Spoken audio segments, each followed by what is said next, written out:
Hey everyone, I hope you are fine. Today for this video, I will tell you two stories that I saw from the website Reddit. If you liked the video, don't forget to like and subscribe. 18 Sergeant Central. 19 Sergeant, check.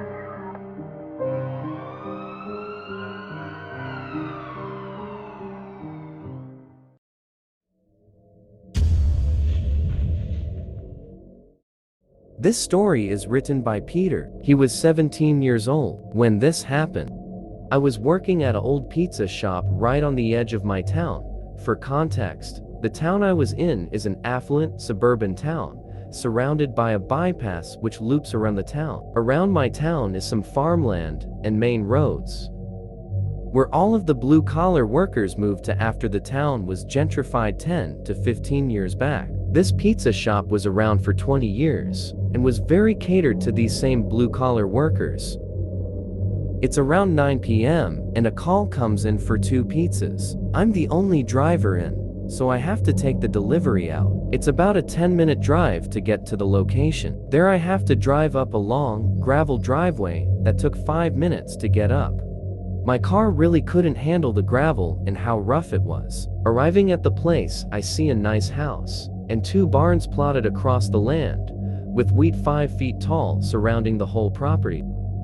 I've always been really anxious around farms because of how creepy I think they are. Being at this place when I felt truly all alone really started to make my anxiety flare. I decided to call the number on the order because I have no idea where this guy wants me to go and drop off his food. After about another 5 minutes of absolute silence, the man picks up. He had a very deep and raspy voice, like he's been a career smoker, which didn't do anything to help me feel better. I was told to meet him at his truck at the far barn on his property.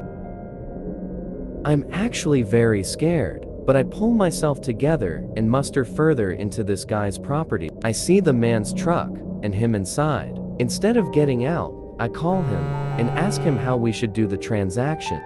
And that same deep voice, he instructs me to get out of my car and put all of the food onto his truck bed. Since he paid with his credit card already, I do what he tells me to do and walk over to the passenger window so that he can sign his receipt. I'm a pretty skinny guy, so with my mind already racing on the being kidnapped or murdered, I really don't feel safe around this guy.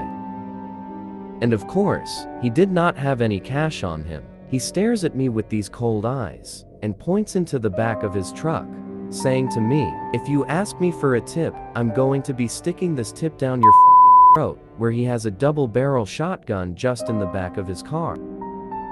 I'm frozen in fear as I'm registering that this man has just threatened to kill me. Then I get back into my car and I drive as fast as I can to move from this farm.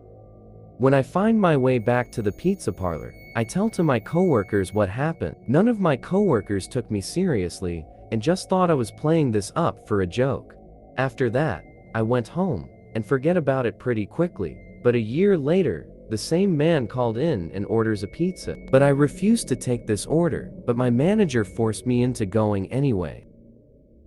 It was in the afternoon, so at least my fear of the dark would be covered. I get there, and the man is waiting for me at his actual house. He recognized me, and out of all things, started apologizing to me for what he said. He was excusing it, saying that he just started going through a divorce, and was struggling with his emotions. I just wanted the whole thing to be over with, and he gave me $60 for what happened. Still, to the man on the farm, I hope we never meet again.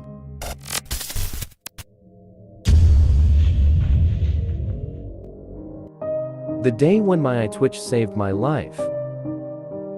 This story was written by Joe and happened in 2019. I was bored at home alone. I FaceTimed my best friend who lives in the apartment building next to mine and asked him if he would join me in a walk around the neighborhood. He wasn't there. He was on his way back home from school, which is understandable because it was a Thursday afternoon. So I put on my sport clothes, a basic t-shirt plus a short, but the short has no pockets. Remember this detail. I then was headed with my music, vibing to the circuit. Arriving there, I started walking for a bit, then ran for a couple kilometers and then laid down in the grass. I noticed two guys on a motorcycle going back and forth. I didn't care that much since I was FaceTiming my two best friends. It was getting pretty late, and I was exhausted. But I walked home, and I took another path that is kind of a shortcut. I had to walk through an empty big street with buildings and construction. I took that same path many times before with no problems. I had a feeling that someone was watching me and following me. I turned around and noticed the same two guys on that motorcycle heading forward me. I whispered to my friends on FaceTime that something weird is going to happen and that they have to cut their mics and focus with me. The guys came by and one of them asked me where is the nearest barbershop. Out of stress, I gave them a random location. While the rider of the motorbike asked me about the barbershop, my right eye twitched and unfocused. I saw in the bike's rearview mirror that the other guy was trying to look at where my phone is located. In this situation, I was thinking about three options that I could have. First one, there was a taxi guy fixing his car. I could have went to him and explained the situation, but my gut said, what if they noticed me and came back and maybe do what they planned to do? Second one, I can stop a random car and hop in, then explain the situation. My gut said no. What if the car was locked, and the guys would have noticed that I knew what they were planning to do, and came to me after the random car will go? And the last one, which I chose, was to run in the opposite direction into the traffic, and take the path that I came by. I instinctively ran for a straight 5 minutes. I entered a field and started running again. I looked back, and I saw the guys coming after me into the field, and one of them was shouting, "Stop, we just want to know where the barber shop is." I finally arrived near my best friend's house, who I was still in FaceTime with. I told him to come downstairs right now, and I laid down in the parking lot. He came in and was freaked out because he knew that something was happening, but didn't know what, since I didn't give him more informations. My face turned yellowish and I threw up. I couldn't feel my legs nor my arms anymore. He walked me to my house, and I laid down, and from that moment, I don't remember anything. So I will never know what this guy's really wanted from me, and I will never know. Unfortunately, it's already the end of these stories from the website Reddit. Propose me in the comments a story, or a crime story, that you would like me to tell for the next video. If you enjoyed, don't forget to subscribe and like this video. See you next time for a new crime story.